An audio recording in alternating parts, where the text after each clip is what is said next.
இந்த நிகழ்ச்சியின் தலைவர் மாண்புமிகு கல்வி அமைச்சர் அவர்களே, போக்குவரத்து துறை அமைச்சர் அவர்களே, பெரியவர் ஜிகிருதி அவர்களே, பொன்னுசாமி செட்டியார் அவர்களே மற்றும் மேலே இருக்கின்ற மாவட்ட செயலாளர் அவர்களே, அன்புக்குரிய உடன்பிறப்பு மாநிலங்களவையின் உறுப்பினர் வரதராஜன் அவர்களே, இங்கே கலந்து கொண்டிருக்கின்ற பெரியோர்களே, தாய்மார்களே, என் ரத்தத்தின் ரத்தமான உடன்பிறப்பு அனைவருக்கும் என் நன்றியை நான் தெரிவித்துக் கொள்கின்றேன். நேற்றைய தினம்தான் பெரியவர் ஜிகேடி அவர்கள் ஒரு மிகப்பெரிய நல்ல காரியத்தை சென்னையிலே நிகழ்த்தி காட்டினார்கள். 14 குடிசை பகுதிகளுக்கு அந்த குழந்தைகளுக்கு அங்கு வாழ் மக்களுக்கு என்ன நோய் இருக்கிறது என்பதை கண்டறிய, நோய் வராமல் தடுப்பதற்கு என்ன செய்யலாம் என்பதை செயலாக கொள்ள அதற்கு உதவியாக ஒரு ஊர்தியை அவர்கள் லட்சக்கணக்கான விலையுள்ளதை அங்கே அன்பளிப்பாக தந்தார்கள். இங்கே ஏறக்குறைய 4 லட்சத்துக்குரிய காசோலையை வெள்ள நிவாரணத்துக்கு தந்திருக்கின்றார்கள். நேற்றிடம் சொன்னேன், நான் கொடுத்து சிவந்தகை கூடியவன் என்று சொன்னார். நேற்றும் அங்கே சொன்னேன், இப்போது வாங்கி என் கை சிவக்கிறது நான் சொல்லியது மறுபடியும் அதை தொடர்கரையாக்கி விட்டிருக்கின்றார்கள் என்பதை எண்ணும்போது இது மக்களுக்கு போய் சேருவதால் இன்னும் நிறைய என் கை சிவக்க வேண்டும் என்று நான் விரும்புகின்றேன். இந்த நிகழ்ச்சியை நாளையிடம் வைத்திருக்க வேண்டும். ஆனால் தவிர்க்க முடியாமல் நான் நாளை காலையிலே இங்கே இருக்க வேண்டிய அவசியம் இருந்தது. அதைவிட 2ஆம் தேதி என்ற நாளிடம் நான் ஜெர்மனிக்கு புறப்படுவதாக இருந்தது.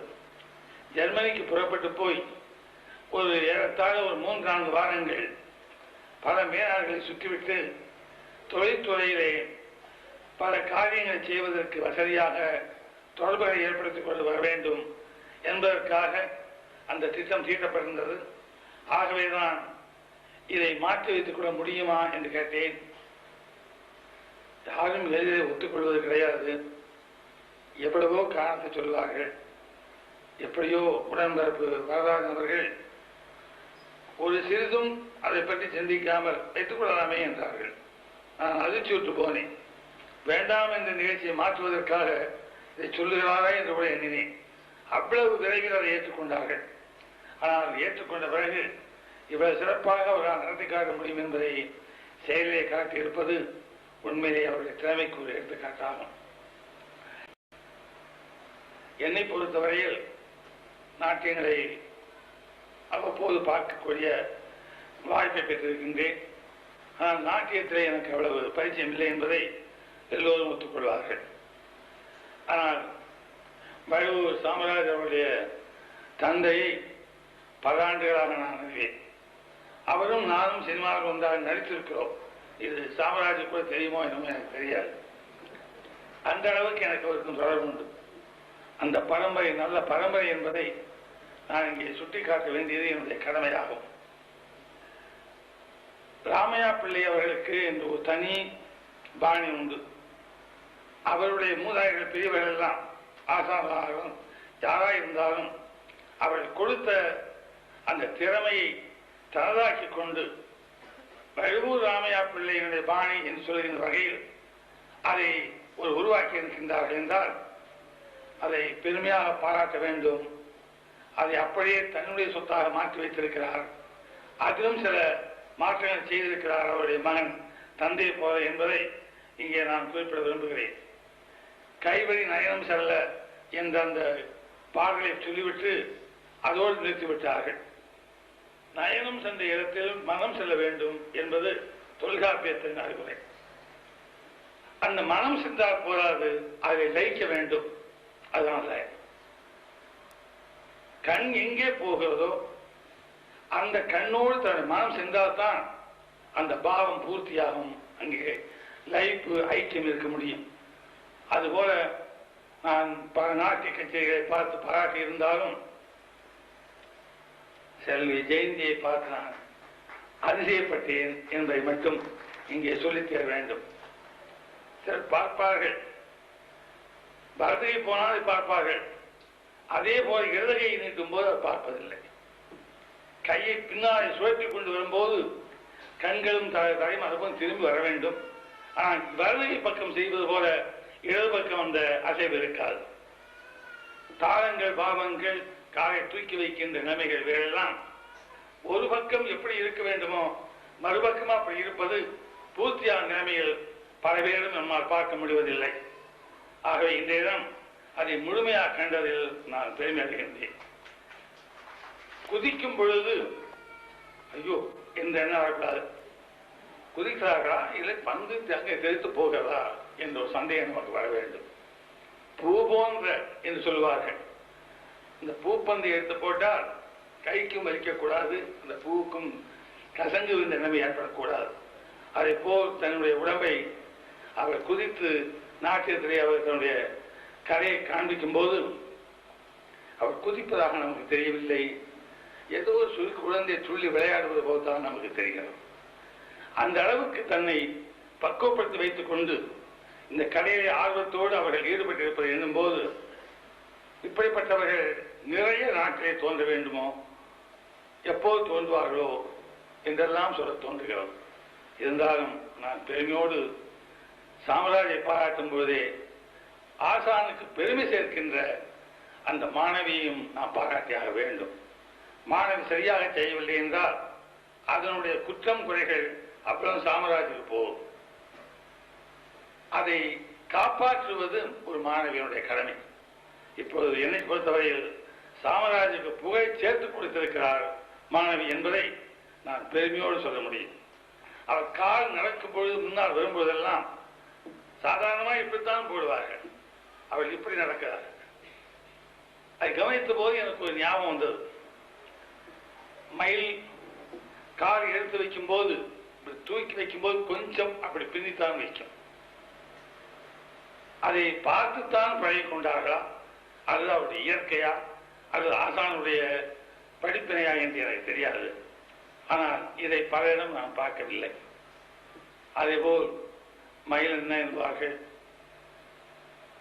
அந்த அசைவு இருக்கிறதே நளினம், அதுவும் எல்லோரும் இருப்பதில்லை. பரதநாட்டியத்திற்கு நான் கேள்விப்பட்டவை எனக்கு தெரியாது. இடுப்பிற்கு கீழே பலம் பொருந்திய உடல் நிற்பதாக தெரிய வேண்டும். இடுப்புக்கு மேலே அசைவுகள் நெளிந்து ஆட வேண்டும். பாம்பு எப்படி கீழே தன்னை உடலை வைத்துக் கொண்டு படத்தை எடுத்த பிறகு மேலே இருக்கின்ற பகுதி மட்டும் அசைகிறதோ அதுபோல் நடனம் ஆட வேண்டும். அதை நான் இங்கே கண்டேன். அதை சொல்வதை நான் மகிழ்ச்சி அடைகின்றேன். அதோடு நவரசம் என்பார்கள். நவரசம் என்பது பின்னாடி சேர்க்கப்பட்டதை தவிர தொல்காப்பியத்தில் சொல்லியிருப்பது எண் சுவைதான். தமிழர்களுக்கு 8 சுவைதான். இந்த மோனனம் என்பது சொல்வார்கள் யோகம், அந்த ரசம் பின்னாலே இணைக்கப்பட்டதை தவிர பழந்தமிழர்களுக்கு அது கிடையாது. அந்த நிலையில் இங்கே அதற்கெல்லாம் போகாமல் அவர் செய்திருந்தாலும் அந்த பக்தி பரவசமாகும் போது மோன நிலையின் அந்த உச்சகட்டத்தை அவள் கண்களிலும் முகத்திலும் நான் காண முடிந்தது என்பதை இங்கே நான் குறிப்பிட்டாக வேண்டும். பாவங்கள் எப்படியும் யாராலும் செய்து காட்டிவிட முடியும். ஆனால் கோபத்தோடு கலந்த குறும்புத்தனத்தோடு கலந்த ஏமாற்ற நிலை, இவைகளெல்லாம் ஒன்று சேர்க்கும் போது மிகப்பெரிய சிக்கல்கள் ஏற்படும். அதை பாவத்திலே முகத்திலே காண்பிப்பது அவ்வளவு எளிதல்ல. அப்படி இருந்தும் செல்வி ஜெயந்தி அவர்கள் இவைகளெல்லாம் எவ்வளவு உன்னிப்பாக கவனித்து கற்றுக்கொண்டிருக்கின்றார்கள். எவ்வளவு எந்த அளவில் தன்னை எவ்வளவு பெருமையாக ஆக்கிக் கொள்ள அவருடைய திறமையை பயன்படுத்துகிறார்கள் என்பதை எண்ணி இந்த இளம் வயதில் அவர்களுக்கு இந்த திறமை கிடைத்திருப்பதற்காக அவருடைய பெற்றோர்களை நான் வாழ்த்துகிறேன். அந்த செல்வி ஜெயந்தி பல்லாண்டு இந்த கலை உலகிலே மக்களுக்கு என்றல்ல தன் மனத்திற்கு அதை நிரம்ப கொடுக்க வேண்டும் என்று கேட்டுக்கொள்கின்றேன். பாடுகின்றவரும் ஆடுகின்றவரும் முதலில் தன்னை திருப்திப்படுத்திக் கொள்ள வேண்டும். பிறருக்காக பாடுவது என்பது அவள் சரியாக வராது. பிறருக்காக ஆடுவது என்பதும் சரியாக இராது. அவர்களுடைய சுவை எதை விரும்புகிறார்களோ அதை ஆடுவது என்று வந்துவிட்டால் தன்னுடைய மனத்திற்கின்ற உயிருக்கின்ற உரிமை அது போய்விடும். ஆகவே தன் மனதிற்கு உரிமை இருக்கிறது என்றால் அந்த உரிமைக்கு அடையாளம் தன்னை கண்ணாடியிலே பார்த்து ஆடுகின்ற எந்த நாட்டிய பயிற்சி பெற்றவர்களும் தன் உள்ளத்தில் ஒரு நிம்மதியை பூர்த்தி செய்துவிட்டோமா இல்லையா என்பதை பற்றி கேள்விக்குறியாவது எடுத்துக்கொண்டு அதுக்கு பதில் சொல்லிவிட்டோம் என்ற திருப்தியை, அது பதில் சொல்ல வேண்டும் என்ற முயற்சியை எடுப்பதற்கு முயன்றார்களானால் அப்படி யார் இருப்பார்கள் என்று நான் எண்ணி பார்க்கிறேன். செல்வி ஜெயந்தியாக இருக்க முடியும் என்று நான் சொல்ல கடமைப்பட்டிருக்கின்றேன். அந்த அளவுக்கு தன்வயப்பட்டு தனக்காக அவர் ஆடுகிறார்கள். தன் மன நிம்மதிக்காக திருப்திக்காக அவர் பூர்த்தி செய்வதற்காக தன் கலை உணவை பயன்படுத்துகிறார் என்பதை எண்ணி நான் எப்படி பாராட்டுவது என்று தெரியாமல் வார்த்தைகள் தேடிக்கொண்டிருக்கின்றேன். அவர்கள் இதேபோல் மேலும் மேலும் பல விதமான நாட்டிய பயிற்சிகளை கற்றுக்கொள்ள வேண்டும். பரதநாட்டியத்திற்கு உதவியாக கூச்சிப்படி இருக்கிறது, கதக் இருக்கிறது, அதுபோல ஒடிசா நடனம் இருக்கிறது. இவைகளெல்லாம் தனித்தனியாக கற்றுக்கொண்டால் இந்த பரதநாட்டியத்தின் பெருமை இன்னும் அதிகமாக அவர்களுக்கு தெரிய முடியும் என்று நான் கருதுகிறேன். மக்களும் தெரிந்து கொள்ள வேண்டும்.